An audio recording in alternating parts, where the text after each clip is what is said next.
Hey everyone, so the last thing I want to show you with Bootstrap is this idea of a grid system. And what a grid system will do for you is essentially make your website look good in many different devices. So far, we haven't really been concerning ourselves with that. We can basically build websites and they look okay. But we haven't talked about the concept that most people aren't looking at websites from their computer. Maybe you as a developer are when you're building it, but a lot of people are going to probably look at your website through a phone.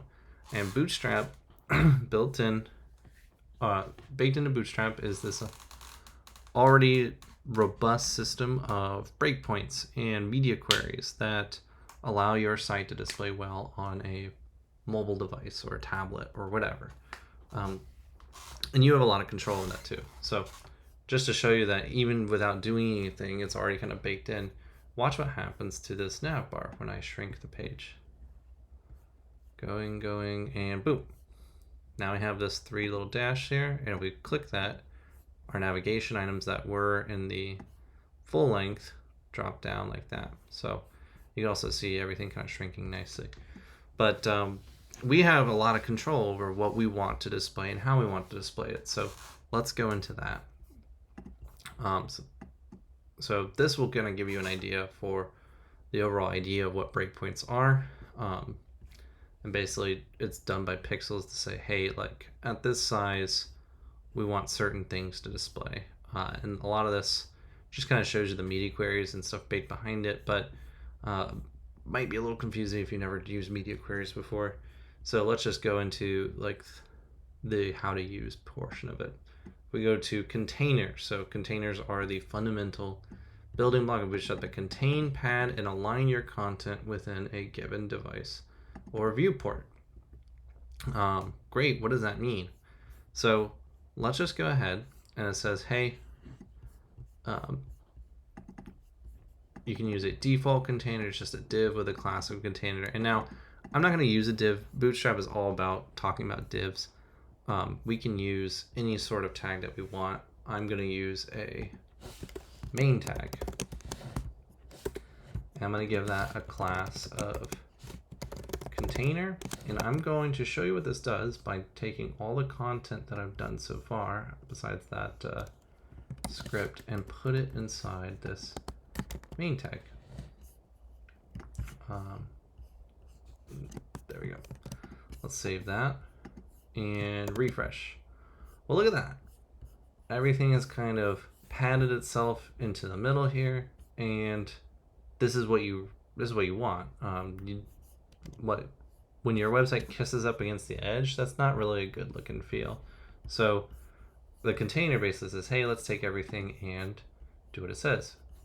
Contain, pad, align your content, and now everything is kind of padded over here on the left and right, and our carousel, so it works great. Awesome. So that's the first piece. You always want to have a container for the majority of your content. Now let's talk about the actual grid system. So here you can see just a quick example where they've got a div with a container class. So this is always, like I said, the outermost thing. And then we have stuff inside of it. So let's dig into that. So we'll put it above our carousel just so it's easy to look at. Let's save it and look at it. Okay, and you can see here we got column, column, column. Okay, so grid systems are interesting. They're ways to basically lay out your content on a grid. And behind the scenes, it's using Flexbox, which is a type of CSS system, to basically implement this. So you could implement a grid system by yourself with CSS, but it's nice to have one that's kind of already out of the box. And so the outermost, like I said, is container, and then all your content will be made up of rows and columns. Okay, so here we have a row with 3 columns inside it, and that's what these divs represent. if I were to add one more div and save it, what you'll notice is that it'll turn into 4 columns.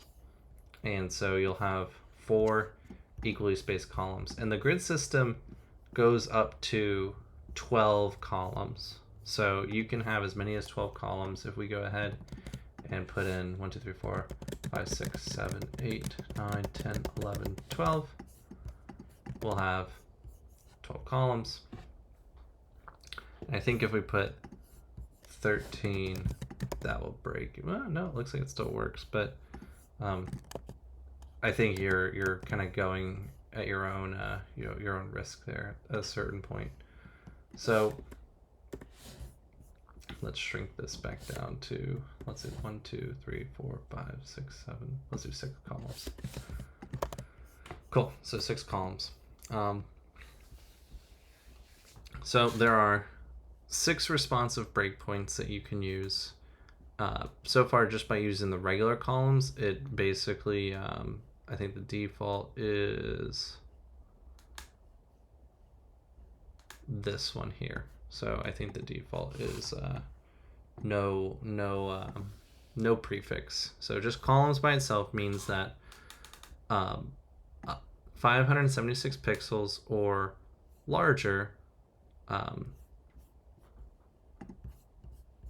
And let me see if let me test my theory. It will lay out this column, but at a certain spot. Whoops. Nope, I lied. Okay. So column by itself means that, hey, I'm just going to display columns as much as I can until the content shrinks. But we can prefix the columns to say, hey, we want these columns to be small. Let's highlight this. There we go.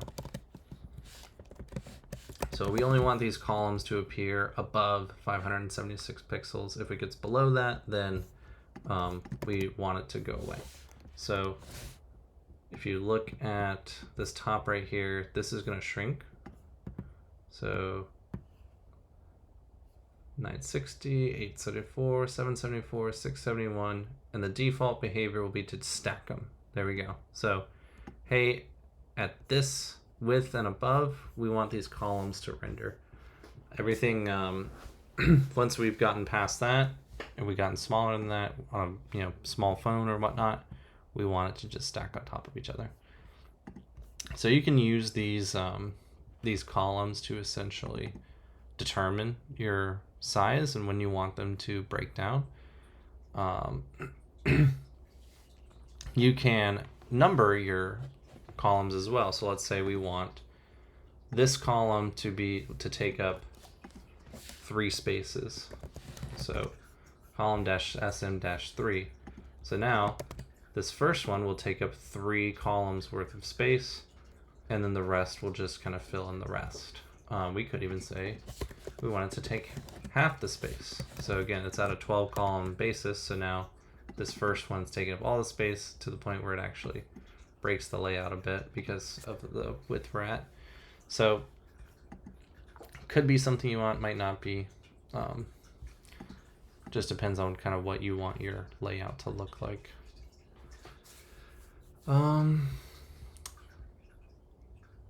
Variable width. There's a line here. It's not something I necessarily think you need to dive into, but for your own particular needs, it'll be good. But for the sake of this course, I'm just kind of going over the basics.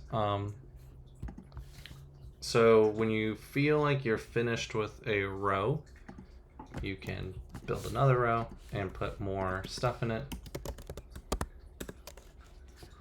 That was a little trick. You did .row and hit tab, it'll actually make a div with a row in it. And I can make a .col and hit tab and make a new column.